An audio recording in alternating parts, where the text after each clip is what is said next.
Hi, and thank you for joining this District Health Information System demonstration. My name is Sarah Godden, and I'm from Logical Outcomes. If you're viewing this demo in OfficeMix, you can press the download button to save it offline, and also you can change around the PowerPoint slides and make your own custom presentation, and it'll retain my voiceover. If you want to speed up the presentation, there's a button bottom right that'll allow you to do this. This presentation will begin with an overview of the requirements for monitoring and evaluation software from an NGO lens. Then we'll talk briefly about DHIS2. Next, we'll look at a demonstration that includes dashboards and interpretations, user settings, data entry, and making reports. As we move towards the end, we'll look at mobile apps, web portals, scorecards, and we'll end by discussing some of the community resources available to you. NGOs want evaluation software that is flexible, inexpensive, and easy enough to implement and use. Now, this isn't easy. No software is going to contain all of the requirements or features that we want. And besides this, they're changing constantly. As you may already know, monitoring and evaluation projects and the implementation of software typically goes over budget, over schedule, or it doesn't deliver as promised. Sometimes it can be difficult to know exactly what you want, as you don't understand the cost trade-offs, not knowing enough about all of these pieces of software. So in the end, you'll need to make a good enough choice. In late 2014, Logical Outcomes interviewed nonprofit staff members in Canada, the United States, and Europe, and came up with a list of 8 functions that monitoring and evaluation software should be able to support. And these functions are listed here. With this in mind, we assessed over 20 software programs to see which fit these requirements at a reasonable cost. These programs included Salesforce, SharePoint, Microsoft CRM, as well as DevResults, ActivityInfo, DHIS2, and more. If you're interested in this review, please check the link at the bottom of the slide. Only one piece of software met these needs, DHIS2, formerly called just DHIS. So DHIS2 is a tool that handles most monitoring and evaluation functions, as you see here. Data collection, analysis tools, options to share, create custom or standard reports, and it acts as a data warehouse. DHIS2 can be hosted locally on site on a computer or in the cloud. Although health is in the name, DHIS2 is not just for health. It's an open platform that can integrate with other software through use of an API. Also, people can create apps, so there's near limitless possibilities for the use of this software. DHIS2 is well tested under challenging conditions and has been implemented by over 50 governments and now dozens, perhaps over 100 NGOs.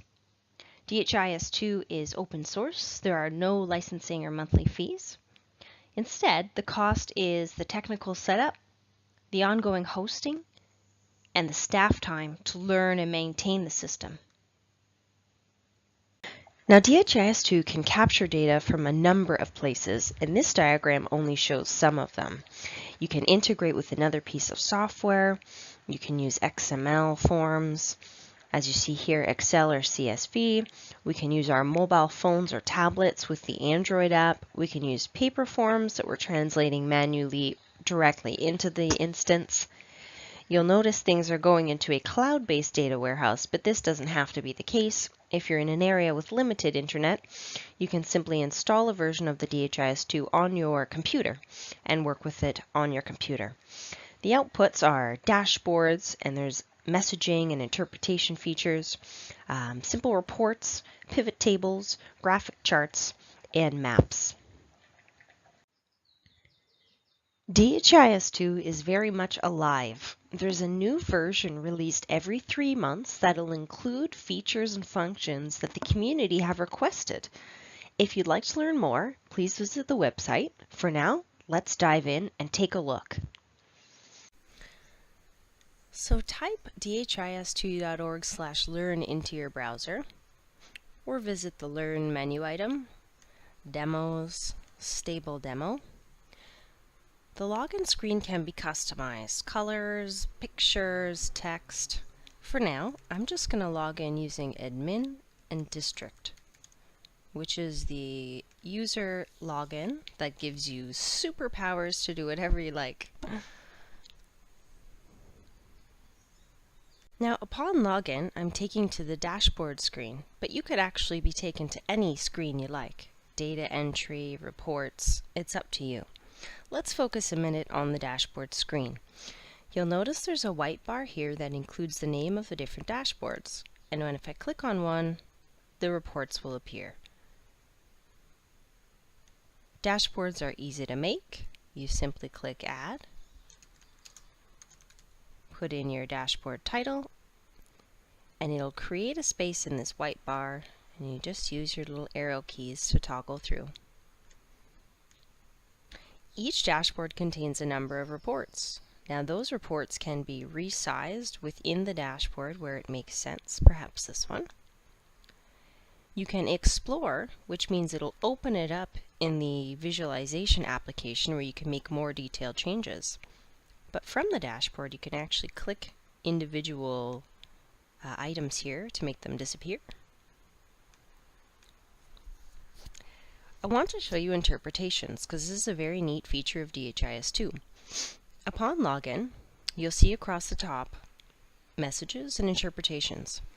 Now I can share with my team comments on reports in a way that will keep it out of our email and allow communication to stay within one report thread, or conversation thread rather. So let's say I want to share an interpretation. I have an important comment to share. I don't need to include my name, and I'm going to share it. Now, anyone who's in my user group will now have one new interpretation. And when they log in, they'll be taken to the interpretation thread here. So this is all of our comments with a direct link to the report. Now, if you'll notice, there's a difference between pivot tables and charts. So pivot tables don't actually appear, but you can click to follow the link. A chart does appear. So this is one neat feature built in that you might use with your team. As noted, there's a message board, similar to email, but keeps things constrained within your own team. So I'm going to click the DHIS2, head back to the dashboard. Charts can easily be added, simply searching it in this bar here and adding it. Okay. Similarly, you can remove a chart. From my dashboard screen, I can locate my user settings in the top right corner. Settings is where I can change language. Now there's the interface language, so the menus and the app titles, and then there's the language of your database. Now this is something that you would provide as you set up your project. You may also wish to fill out a profile about yourself so that other team members can know about you, and you can change your password here. Similarly, clicking Account will give you that profile information, and you can learn about the DHIS2 version that you have. For example, this is running off the latest 2.25 version, and I'm logged in as the admin. Now some of these may be a little more useful to the technical people on your team, but every team member has access to it through their user settings. From the DHIS2 Apps menu, I'm clicking the 9 squares in the top right corner here. Let's visit Data Entry. You need 3 things to enter information: your location or organization unit, what it is you're reporting on or your data set, and then the period of time that it happened. Now you'll notice when I pulled up this form, I've already got information entered. My colleague's already done this. If I click onto the field, you can actually see a history of all the entries for that particular data element over time.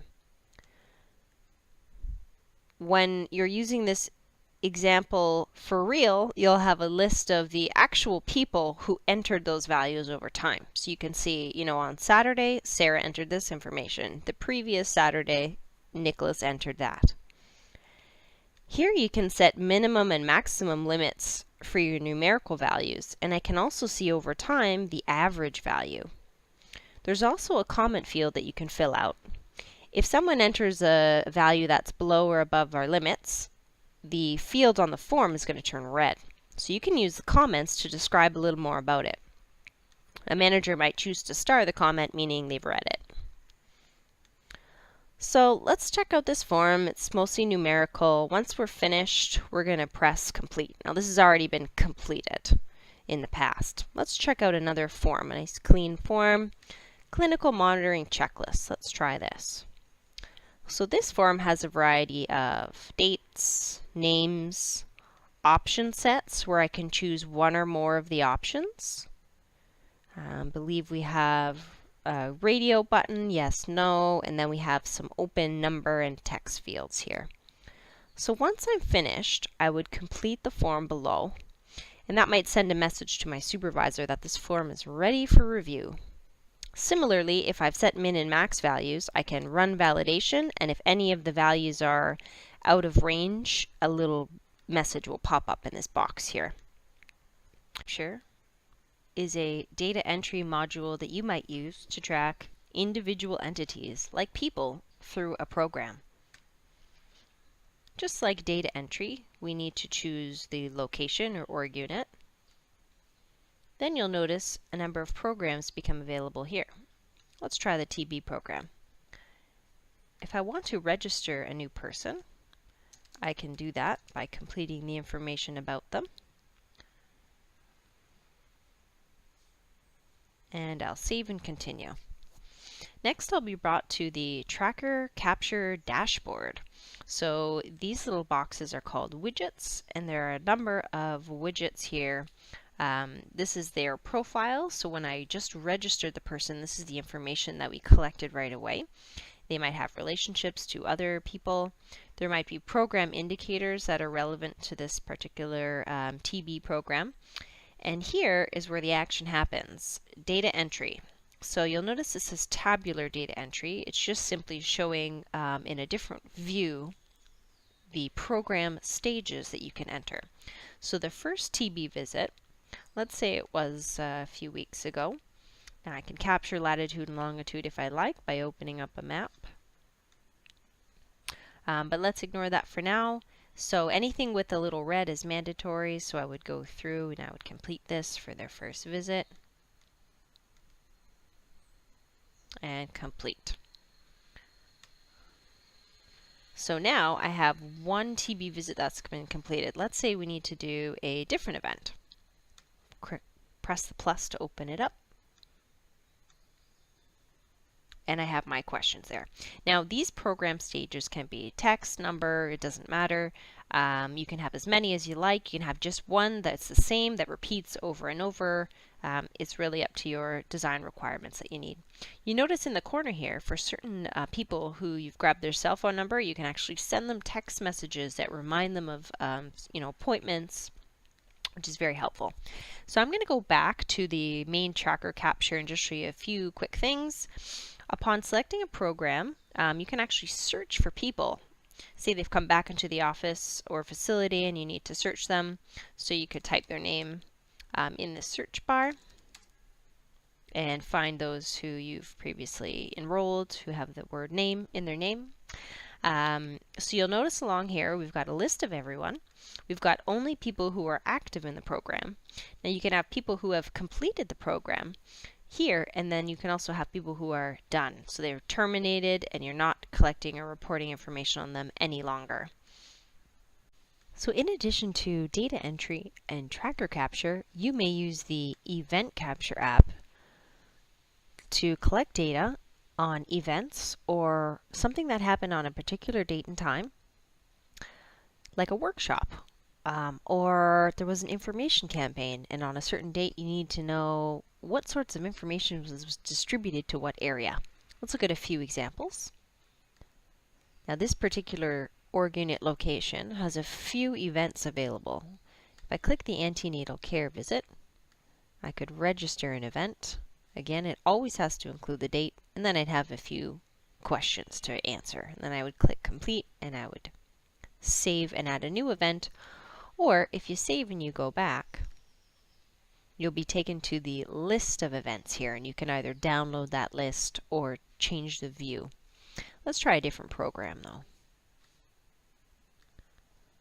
So for this particular program, it's been set up that a number of different organizations may come in, and on a particular date and time, just describe the number of vouchers they have for a certain family planning method.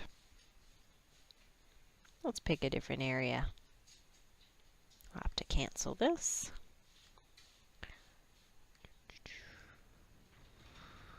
And for malaria case registration, you'll see we have a number of registrants already. And if I click one, I'm taken into that event record. You can see there were coordinates captured. You can actually use the map to place it, and it'll capture that way as well. So once the event's been completed,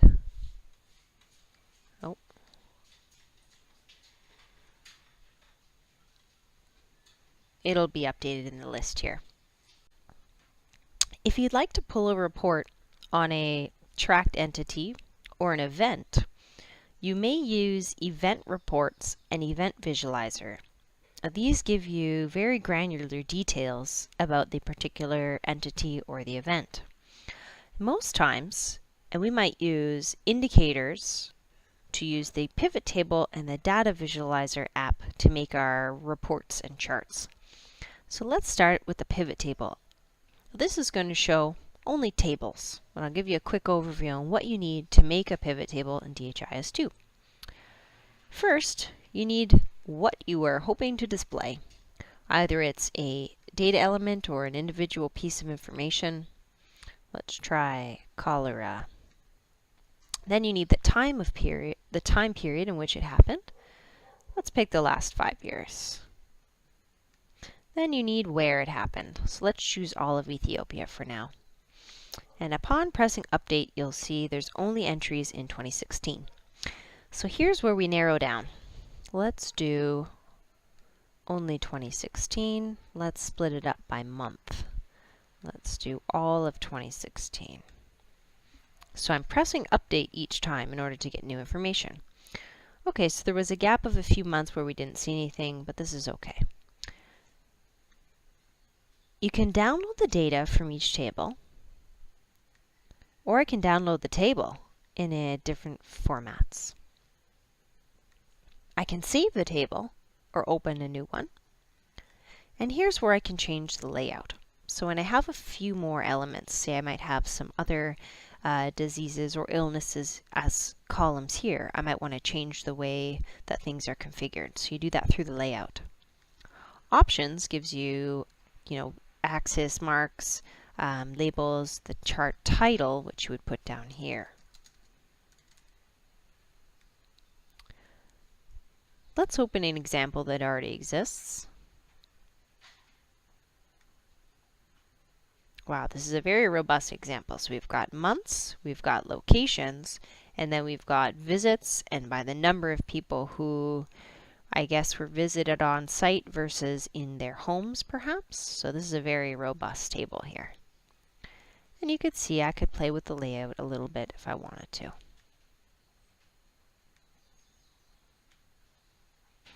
Okay, so that just flipped these axes here.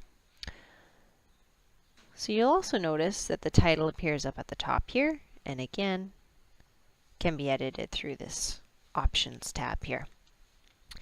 Now, tables, you can't do too much with them. There's a new feature where I can add color coding and make it a scorecard. That's on a different slide in this presentation. But I'd like to look at charts. So I can either open this table as a chart or start fresh. So let's just go to charts here. Now, there are a number of different chart types. You have bar, stack bar, line, your pie, and radial. In the same way, you want to pick what you want to show, So let's say I have a child program indicator here, the average weight of children who are enrolled in this particular program. Let's look over the last 5 years. This time, let's pick just a few of the org units. Now, org unit selection is very flexible. I could pick, a certain number of, say, districts here. I don't have any data to display for this chart type. So let's start with this whole region and see if we have any information. Let's try Ethiopia as a whole. Oh, there's no data to display for this period. So let me pick a different piece of information.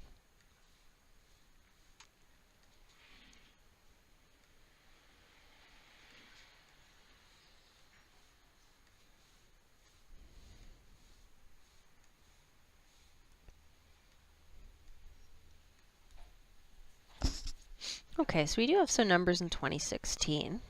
So already we could try monthly and bring over 2016. Okay, and now let's break down the location. So if I collapse this region and instead I choose the regions, now it's showing me them all together, but I want to change the layout. Wow, okay, so now we're getting a little more, so you can see the regions below become color-coded, but it's just too tough to see. So let's forget the monthly and just do a year. So I'm using these arrows to push things back and forth. Update. So this should be a little more clear. Okay, so from here, I could change the chart title. I could modify my axis tick marks a little bit, but this is good enough for now. So let's save this as ANC3 coverage test chart. So very easily, I could try different chart types where it might make sense, but I have to press update every time.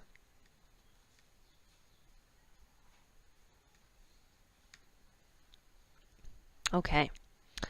There's also maps. I won't get into it in this demonstration, but if you choose to visit the play.dhis2.org/demo, you can visit maps, or you can see one of the many dashboards where the charts are embedded. Let's just visit that quickly. So I will go home, and you'll notice in this Sierra Leone demo that there are a number of dashboards with some fairly detailed maps. And we use colors to illustrate districts and different layers. If I were to explore,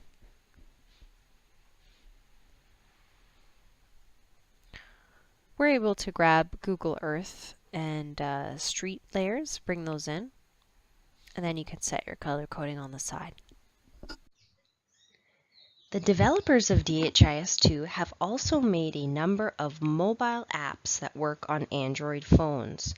Now these applications match the DHIS2 menu apps. For example, you'll see data entry when you're on the computer, there's a data entry app. You'll see a dashboards when you're on the computer, there's a dashboards app. Now visit the Google Play Store and just type in DHIS2 and you'll notice there are a number of free apps that you can download to your phone to test out using the same username and login and instance URL that you would normally use with your project. Web portals are a neat way to share live reports through a website, meaning a person does not need a DHIS2 address or a username to log in. Now, the new web portal design actually gives built-in buttons to click and modify the chart type. So, from the DHIS2, someone setting this up would simply grab the code for this particular chart, and when building the website, they would plunk it in. Now, this one has a number of different chart types.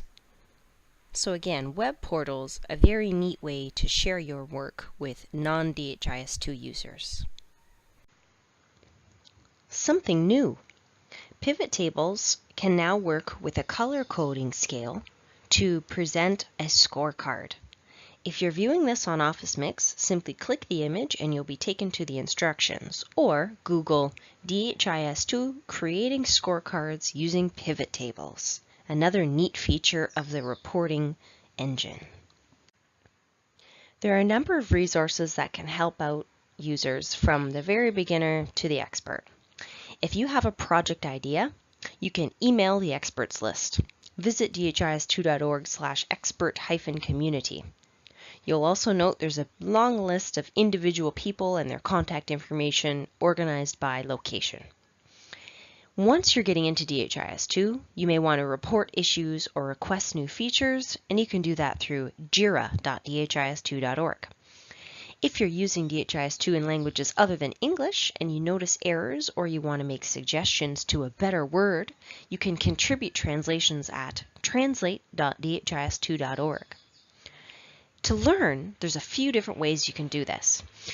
Oslo offers a number of academies in different locations around the world on different topics. Visit dhis2.org/academy to find out where there are workshops possibly close to you. Number 4, there are a number of training materials currently online at training.dhis2.org.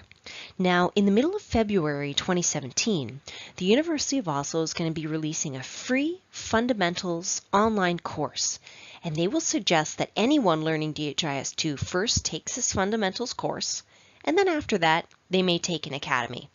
So that would be a great place to start if you're just learning. Again, that's training.dhis2.org. Thank you for watching this presentation. If you have any suggestions to make it better, comments, or questions, email info@logicaloutcomes.net.